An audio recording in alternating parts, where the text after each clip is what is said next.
The rain had started up again, and Thomas the tank engine was hurrying along with his last train of the day. Oh, mustn't be late, mustn't be late! At a junction, he saw Wilbert, the engine from the Dean Forest Railway who had come to help Donald and Douglas. Oh no! Thomas skidded on the rails, but managed to stop just in time. Phew, close call there. I'm Wilbert. You must be Thomas, and this... your branch line? So I've heard. Yes, I am, and it is.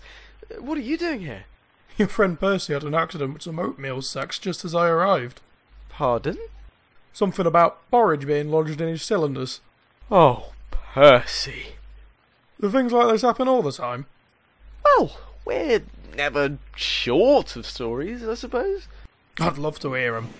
Perhaps we can swap some once we finish for the day. Thomas felt embarrassed.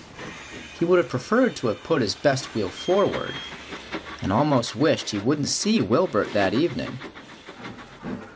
But sure enough, he did. At the sheds, Wilbert and Toby had already hit it off well.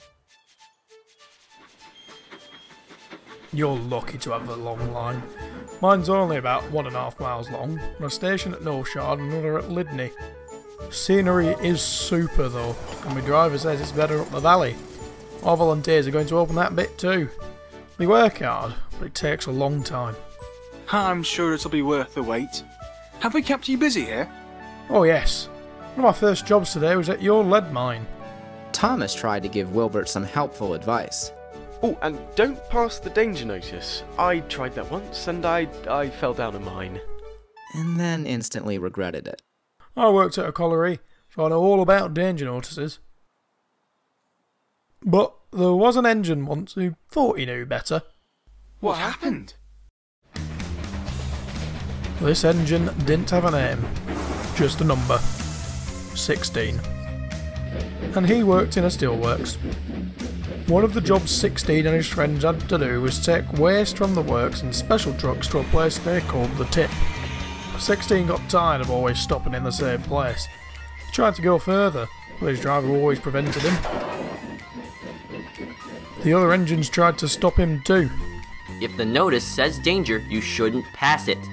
16 paid no attention. Don't be stupid. We mustn't pass the board or goodness knows where we should end up. But 16 wanted to know. Pooh, I can take care of myself. One wet day, 16's chance came. The rails were slippery, and when his driver tried to stop he couldn't. You see, 16 had asked the trucks in front of him to carry on past the warning sign. They did just that, and their momentum pulled 16 with them. You silly engine. Wasn't my fault, it was those trucks. You always wanted to pass that board. I believe you asked them to drag us on purpose. What are you doing there, driver? It's not safe. The trucks dragged us. Well, come to the office with me. And you, fireman, get your engine back on firm ground before it's too late. But it was already too late. As the foreman turned away, the earth beneath 16's wheels sank, and the rails sagged. A small rush of stones clattered away to the bottom of the bank. 16's driver knew that if he tried to move the engine now, he'd only make things worse. Ooh! Ah! Beneath his weight, the rails sagged even more. Suddenly they fell away completely. As the fireman leapt for safety, 16 overbalanced. Coupling between him and the trucks broke, and he rolled cab over wheels down the bank. Help!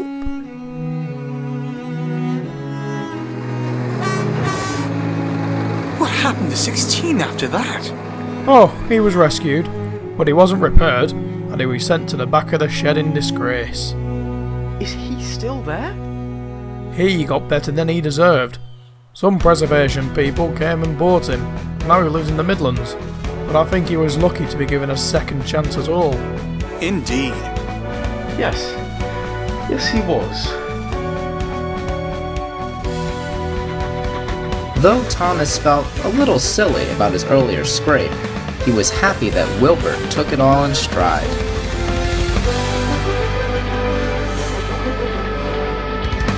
And why wouldn't he? Wilbert knew it wasn't the first time an engine was given a second chance.